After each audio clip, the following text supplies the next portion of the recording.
Welcome to SAM Conversation, a program of South Asia Monitor. I'm Col Anil Bhat. Our topic today is Pakistan's growing security challenges on its western border and the Indian Defence Minister's offer for the first time to help Pakistan counter terrorism. To discuss this, we have Ms. Aparna Rawal, who's been working on the Afghanistan-Pakistan region.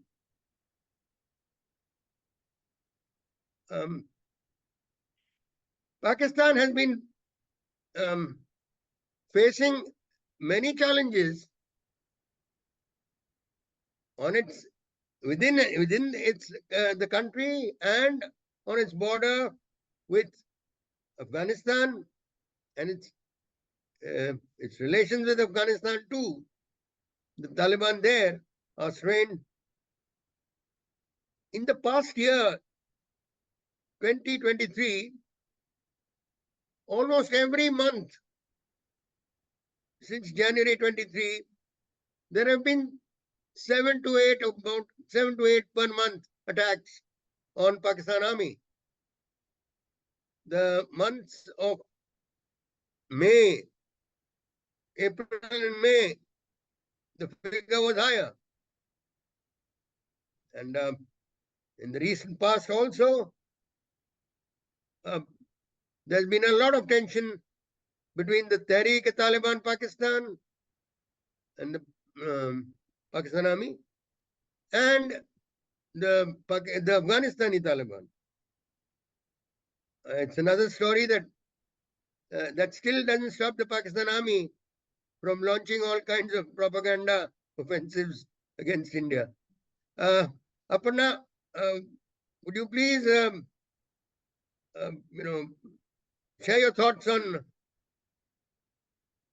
the aspect of Pakistan's challenges as far as the Tehreek-e-Taliban Pakistan are concerned and the Afghanistani Taliban? Well, for starters, Pakistan has never had a very great relation with Afghanistan, as the history has always been. And when we're talking about the western border for Pakistan, we have to take into consideration also Iran, which is also having some issues in terms of relations with Pakistan. And we also going to be talking about Afghanistan part, because at this given point, these are the two countries with which Pakistan should be sharing decent relations, but unfortunately, it's never been a very cordial relation. It's always been an on and off relation. Now, why we bring this into the picture is because the western border, Pakistan shares the border with Iran and Afghanistan. So Iran is more towards the west side, and majority of the Balochistan is alongside Iran.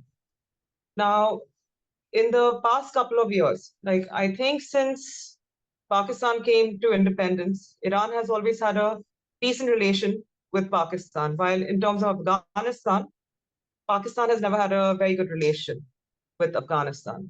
Iran built its international relations since 1947 with Pakistan. In terms of Afghanistan, Afghanistan in 1948 voted against the inclusion of Pakistan in the UN. And this was owing to the fact that till date, Afghanistan does not recognize the demarcated boundary between the two countries, because it still holds its claims to the Pashtun lands across on the Pakistani side. So this is where the question of insurgency also pops up from the Pashtun side. The Pashtuns view the Durand line between Afghanistan and Pakistan as an artificial entity, because they have their own families and their relatives right across the border. They don't recognize this line as theirs. So there has been a lot of ill will, disgruntled feelings, a lot of rebellions that has been happening, and Afghans have always maintained that Pakistan is illegally occupying their area. In terms of Iran, Pakistan had very cordial relations. In fact, they were like brothers in arms in the start. This was because of their animosity towards the Baloch separatists, which were present in Iran and that were present also in Pakistan. And at the same time, these two countries wouldn't want the Baloch to have any kind of self-determination for an independent state of Balochistan. So given these conditions, they managed to have a decent relation. Plus, both of them were part of CENTO. Iran helped Pakistan in the past in the war against India in 1971, while Pakistan also went ahead and helped Iran in terms of the Iran and Iraq war. That was in 1980 to 88. So they helped them out. They have also carried out a lot of operations together against the Baloch. Now, coming back to the current times, we have Iran accusing Pakistan of providing safe havens to groups like, Jaish al-Adl, which is actually a new version of the Sunni Deobandi terrorist group called Jundullah. And they believe that Pakistan is providing safe havens to this particular group. So Jaish al-Adl is responsible in the past couple of months for carrying out a lot of attacks on the Iranian security forces, whether it's the police, whether it's the soldiers, so on. Recently, there were many of the Revolutionary Guards which were...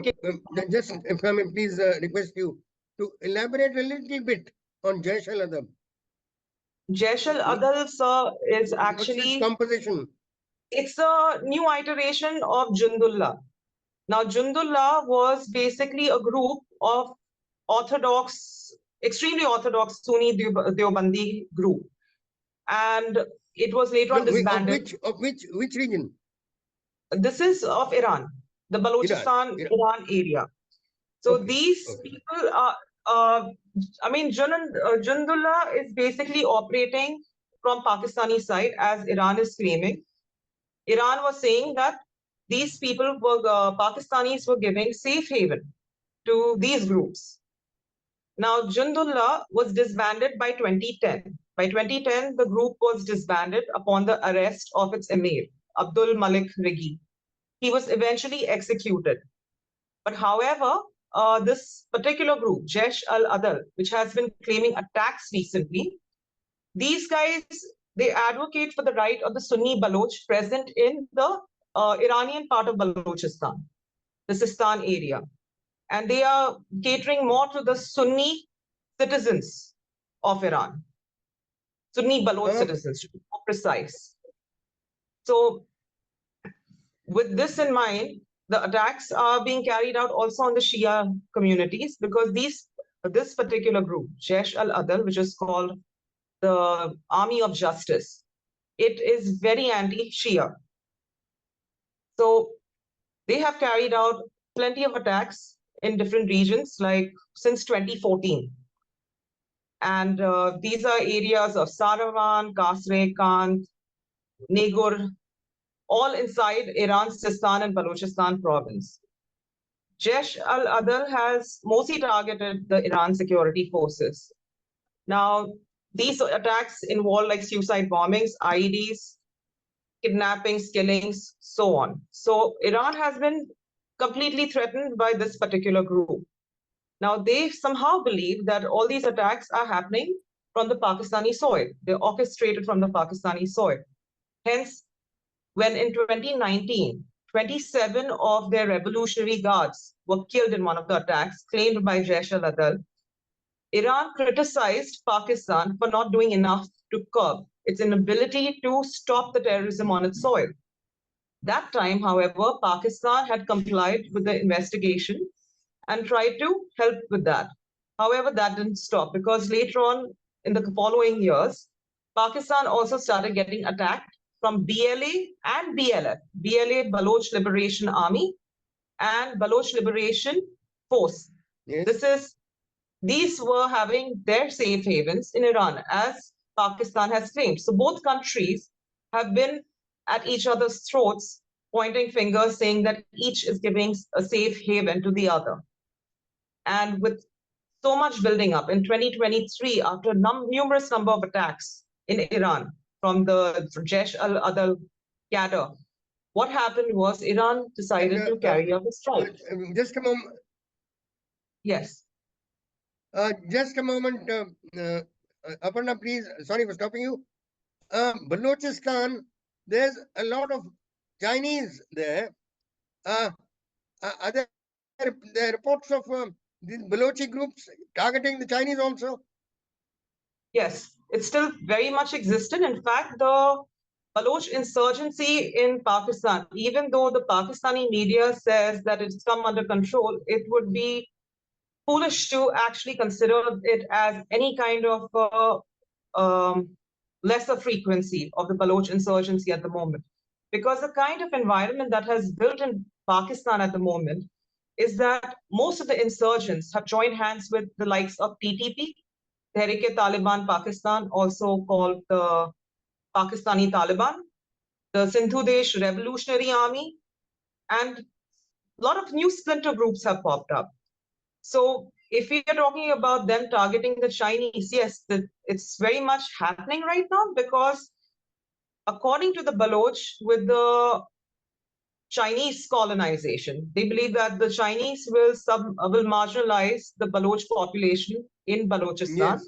with Pakistan trying to provide more investments with the CPEC coming into the picture, BRI projects.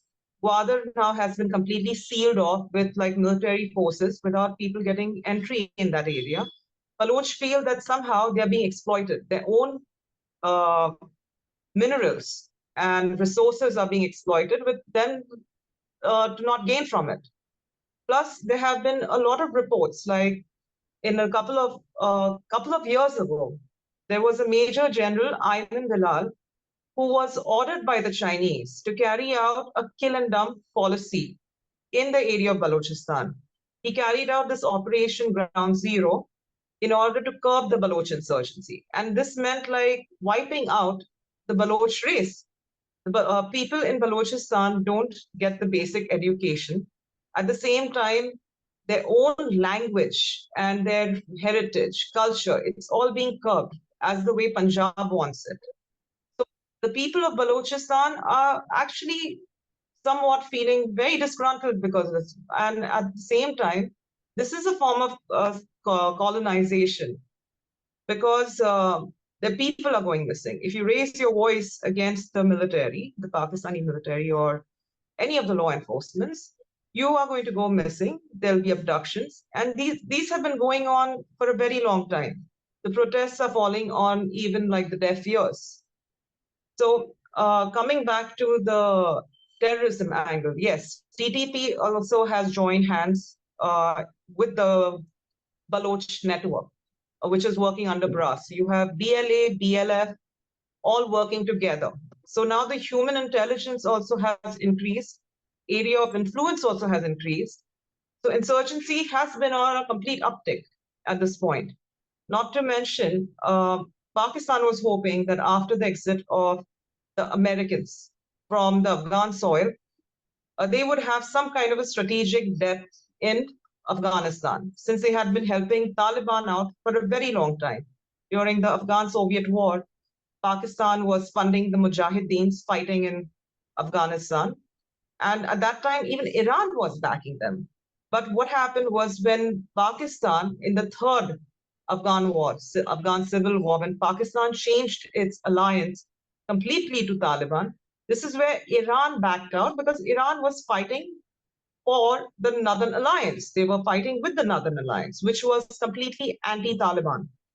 So during this time, Pakistan started putting its seeds right in the soil, hoping that with time, when Taliban comes to power, Pakistan would have some kind of strategic depth and influence in the area. During this time, during 1996, Taliban comes to power, didn't stay in power for too long. By 2001, Americans came. Upon the exit of Americans, the Afghan Taliban came to power again with the help of Pakistan. But Pakistan was not able to convince Taliban to help them curb the issue with TTP as well, Tehrik-e-Taliban Pakistan, who has been waging a war against Afghanistan, carrying out terror campaigns, jihad against Pakistan. The idea is to overthrow the Pakistani administration and bring a strong Sharia rule according to what TTP thinks should be the Sharia rule. At the same time, TTP has pledged its alliance very openly to Afghan Taliban, and Afghan Taliban has done nothing to curb them. So Pakistan, of course, was quite disappointed with that. The ceasefire was called off in 2021, and since then, TTP has been waging war, especially in areas of Khyber Pakhtunkhwa around the Durand line, because at the end of the day, TTP consists of a lot of Pashtuns and people from the tribal region who do not consider themselves to be a part of Pakistan. And as it is, Taliban and Afghanistan were not very happy in the past also when Pakistan tried to incorporate that area in their, one unit policy, which was to incorporate it in the western part of the Pakistan. So they were not happy about it because they don't consider themselves to be a part of Pakistan. So given this, TTP, since the rise of Taliban, has been waging its war on Pakistan. And not only that, what has happened, two umbrella networks have emerged. This is a new trend. Like around the Durand line, we are now seeing many splinter groups, a lot of small independent splinter groups, which Pakistan claims are coming from Afghanistan across the Durand line. These groups have pledged their allegiance to either the Hafiz Gul Bahadur group or the TTP. One of the groups which has come to power on a great level is this group called JAMK, that is Jabhat Ansar al-Mahdi Khorasan. This is a faction of the Hafiz Gul Bahadur group. Now, Hafiz Gul Bahadur, what makes this group interesting is that in the past, Hafiz Gul Bahadur among the tribals is viewed as a very strong commander because he fought in the Afghan war. He had ties with the Sirajuddin Haqqani network. He had ties with Al-Qaeda. And the people from the Khyber Pakhtunkhwa area and the tribal area felt that he was somebody that they could follow. So when Taliban comes to power, Hafiz Gul Bahadur, this man comes up with his group.